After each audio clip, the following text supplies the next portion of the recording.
제den케게 견로베시게 달르티몬 바르세베 카타테제 신루토 파이 로트 포페 남과 젤두세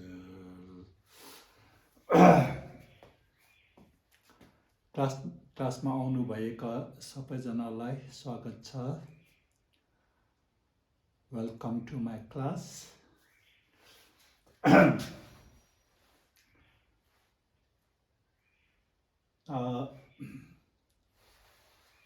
अस्ति सुरुदेखिको हामीले सिकेको भित्र चाहिँ अलिअलि तपाईँलाई सिक्नु साह्रो भनौँ एक्सेप्सनहरू सबै यहाँ ल्याएको छु र यसलाई फेरि रिभिजन गर्ने यति तपाईँले सजिलो प्रकारले सक्नुभयो भने चाहिँ जहाँ आजसम्मको लेसन सबै तपाईँले राम्ररी सिक्नु सक्नु भएको छ ओके का लातक के हुनुपर्ने का लातक के भनेको के भन्नेको तपाईँलाई याद छ का लातक ला अब यहाँ के देख्नु हुँदैछ चिक नि सुम माथि बावल छ बावललाई पहिले छोड्नुहोस् यहाँदेखिको सुरु गर्ने खा यातक के हुनुपर्ने खा यातक के भनेको जस्तै सुन्नुभएको छ के भनेको जस्तै तपाईँलाई याद छ खा यातक ख्या किकु खी खा यातक ख्या किकु खी चिक्नेसुम तीनवटा छ बावललाई पछाडि राख्ने अहिले उच्चारण नगर्ने गा रतक के हुनुपर्ने गा रतक के भनेको जस्तै तपाईँलाई याद छ गा रतक ड ट ठ ड गा रतक ड नारो के हुनुपर्ने डो गा रतक ड नारो डो नाको माथि सुपरस्क्राइब सा लेखेको छ यसको माने चाहिँ अब नाको माथि सा सुपरस्क्राइब छ भने यसको उच्चारण हाई भएर जान्छ सा नातक ङा सा नातक ङा नारो ङो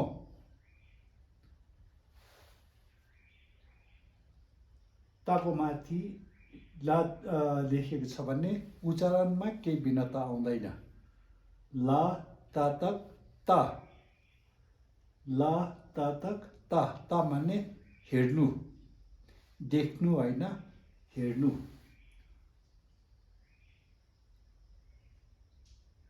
बावललाई पछि छोड्ने यहाँदेखिको स्पेलिङ गर्ने र दाको माथि रा छ भने चाहिँ उच्चारणमा केही भिन्नता आउँदैन र दातक दा अनि नारो दो र दातक दा नारो दो र दातक दा नारो दो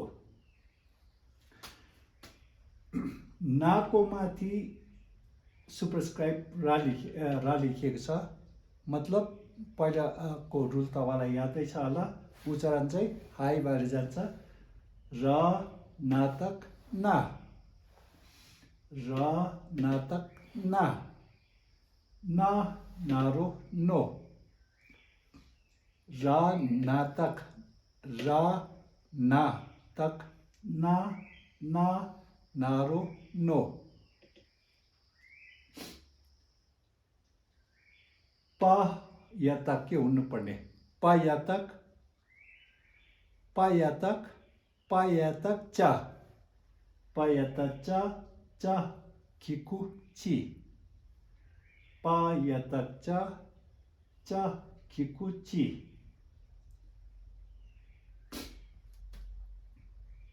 पा र तक के हुनुपर्ने पा र तक ट ट ट ठ ड ट पा र त ट ट नारो टो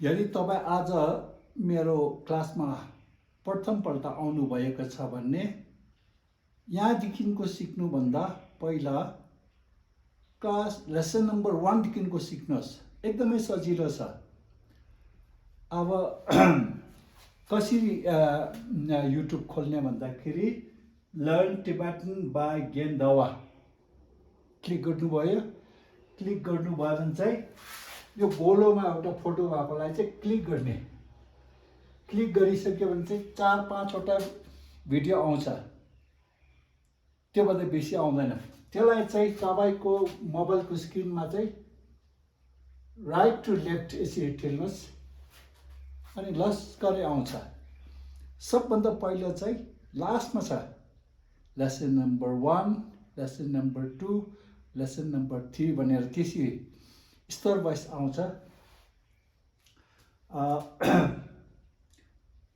अब तपाईँ धर्म अभ्यास गर्नुहुन्छ गुम्बातिर जानुहुन्छ तीर्थ जानुहुन्छ र पुस्तक आफैले पढ्नु महत्त्वपूर्ण छ अनि यो पढ्नु यदि तपाईँले ध्यान दिनुभयो भने चाहिँ यसमा क्लास लेसन 1 देखिको तपाईँले राम्ररी सिक्ने कोसिस गर्नुभयो भने चाहिँ केही दिनमा तपाईँ अब पुस्तक पढ्न सक्नुहुन्छ एउटा यो सिक्ने तरिका छ त्यसै एउटा सिक्ने तरिका पनि छ सिकाउने तरिका पनि छ मैले एकजना फ्रेन्च लेडीलाई 14 घण्टामा 14 आवर्समा पढ्नु सिकाए त्यसरी नै हाम्रो सदस्यको बुहारीलाई 17 घण्टा 17 आवर्समा पढ्नु सिकाए साह्रो छैन एउटा तरिका छ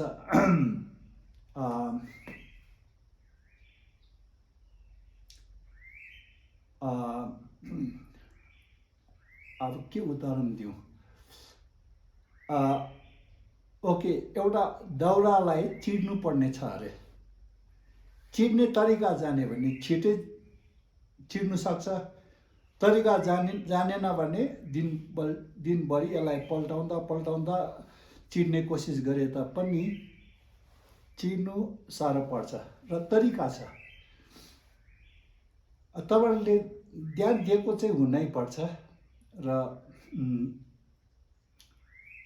पढ्नु मैले रेकर्ड राखेकोमा चाहिँ एकजना फ्रेन्च लेडीलाई 14 घण्टामा पढ्नु सक्ने बनाएको थिए तपाईँहरू पनि सक्नुहुन्छ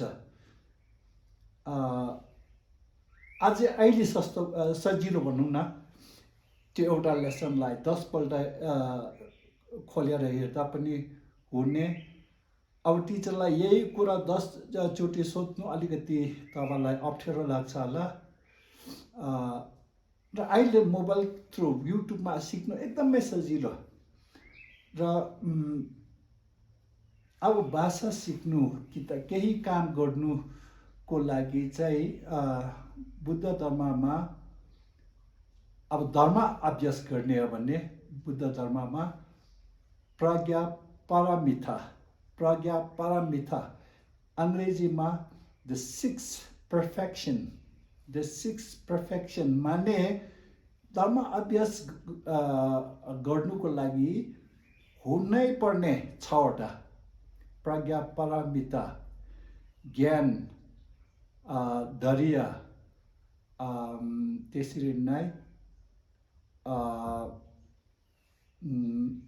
के भन्छ धैर्य त्यसरी 6 वटा पुगेको छ भने धर्म अभ्यास गर्नु सक्छ भाषा सिक्नुको लागि पनि कतिवटा तपाईँको गुण पुगेको हुनुपर्छ। जस्तै ज्ञान त हुनु पर्यो, दरिया हुनु पर्यो।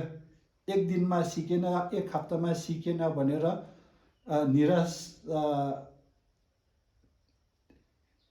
निराश हुनु हुँदैन।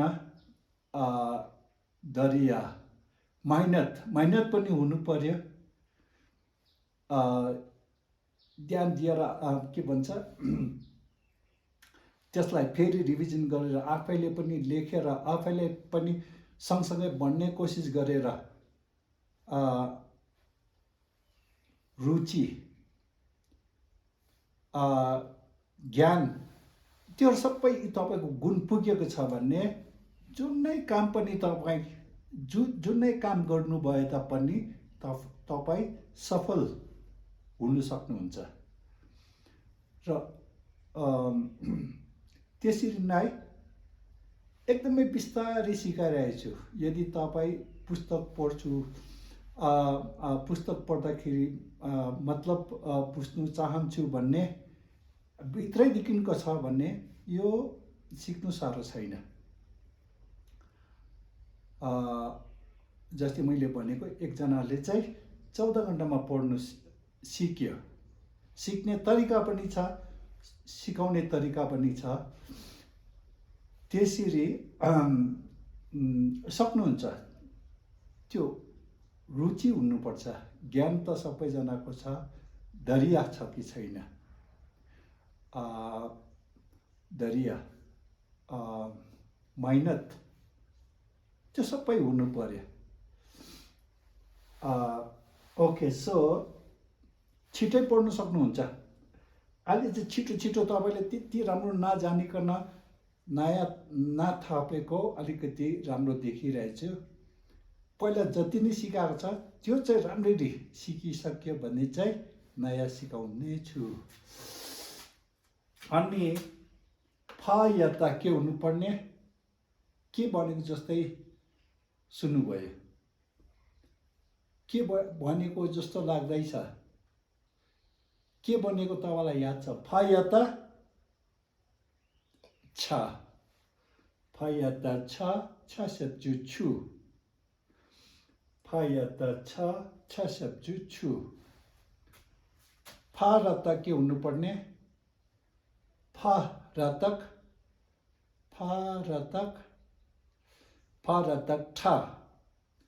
ठ, नारो ठो।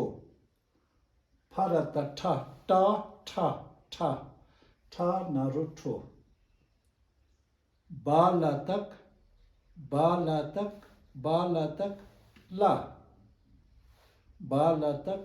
ला। ला नारो लो। या त के हुनुपर्ने? या तक के भनेको तपाईँलाई याद छ? या तक जा। या तक जा खिकु जी। र तक ड, ट ठ ड। र त ड, ड शब्द डु। र त ड शब्द डु। र त के हुनुपर्ने? यदि को मुनि रतक जोडेको छ भने उच्चारणमा केही फरक पर्दैन भनेर हामीले हिजो सिकेको है। हिजो होइन, अस्तिको दिन। रतक स खिकु सी। रत स खिकु सी। यो एक्सेप्सनमा आउँछ लतक द। लतक द। लतक द। फेरि तपाईँलाई त्यति राम्रो याद आएको छैन भने फेरि सुरुदेखिको हेर्नुहोस्। लेसन नम्बर 1, 2, 3 त्यसरी छिटै पुस्तक पढ्न सक्नुहुन्छ। अनि पुस्तक पढ्नु जब सक्नुहुन्छ त्यतिखेर प्रार्थना गर्न सिकाउँछु, प्रार्थनाको माने बुझाउँछु। त्यसरी मेरो अब प्लान यसरी मिलाइरहेको छु स ल त द ल माथि मुनि हा छ भने चाहिँ ल र हालाई एकैसाथमा उच्चारण गरेर चाहिँ सास बाहिर छोडेको हुनुपर्छ ल हातक हा हा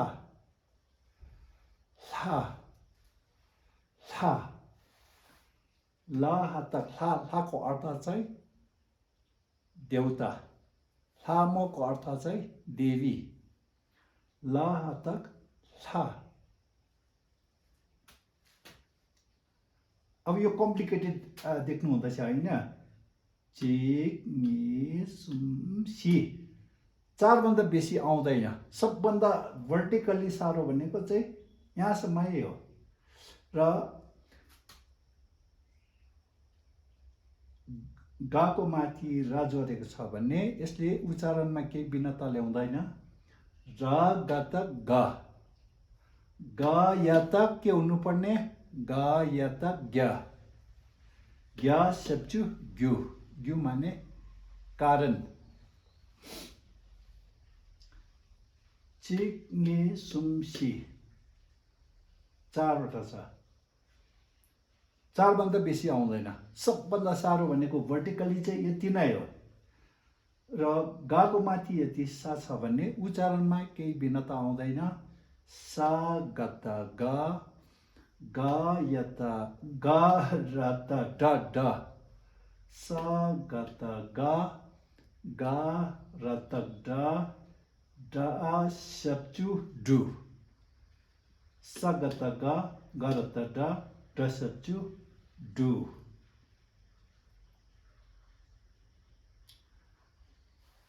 र एकदमै बिस्तारै सिकाइरहेको छु तपाईँले lesson number 1 lesson number 2 lesson 1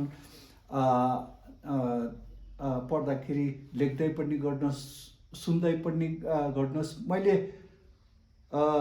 सुनेको पछि तपाईँले पनि भन्नुहोस् का खा गा त्यसरी त्यहाँदेखिको लेसन नम्बर 7मा सेकेन्डमा आउनुहोस् त्यहाँदेखिको मैले कोसिस गरेँ तर सकिनँ भने कुरा एकदमै आउँदैन एकदमै सजिलो प्रकारले मैले बुझाइरहेको छु अन्त अब भर्टिकली सकेर अनि तेर्सो अब उच्चारण गर्ने सिकाउँछु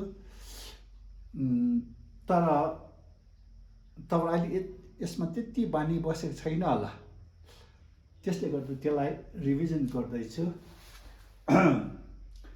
फेरि एकचोटि म पढ्दैछु क ल त ल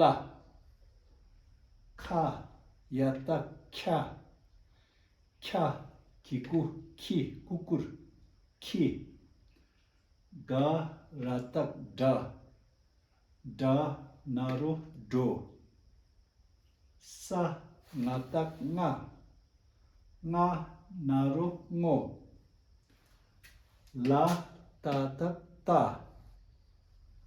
रा दा तक दा दा नारो दो रा ना तक ना रा ना तक ना ना नारो नो पा यता चा चा चा खिकु ची पा रता टा टा नारो टो फा यता छा छा सप्चु छु फा रता ठा ठा नारो ठो बा लता ला ला नारो लो बा यता जा जा खिकु जी बा रता डा डा सप्चु डु सा रतक सा खिकु सी सा लतक दा ला हातक ला ला ला रा गत गा गा यता ग्या ग्या सब्चु ग्यु सा गता गा गा रता डा डा सब्चु डु। अब फेरि तपाईँ फुर्सद पाउँदाखेरि समय पायो कि त यसलाई खोलेर फेरि एकचोटि सुन्नुहोस्। अब कस्तो हुनुपर्छ भन्दाखेरि यसरी देख्दा नै स गता ग ग र त डा डा सब्चु डु भन्नु नपर्ने हिसाबले यसरी देख्दा नै डु भन्नु सक्ने। ग्यु ला द सी डु ची लो ठो छु ला खी डो ngो ता दो नो ची टो। त्यसरी सक्नुहुन्छ। बानी बसाउनु त हो। जति तपाईँले सुन्नुहुन्छ उति सजिलो हुँदै जान्छ। र आजको लागि यहाँ समाप्त गर्दैछु। धन्यवाद।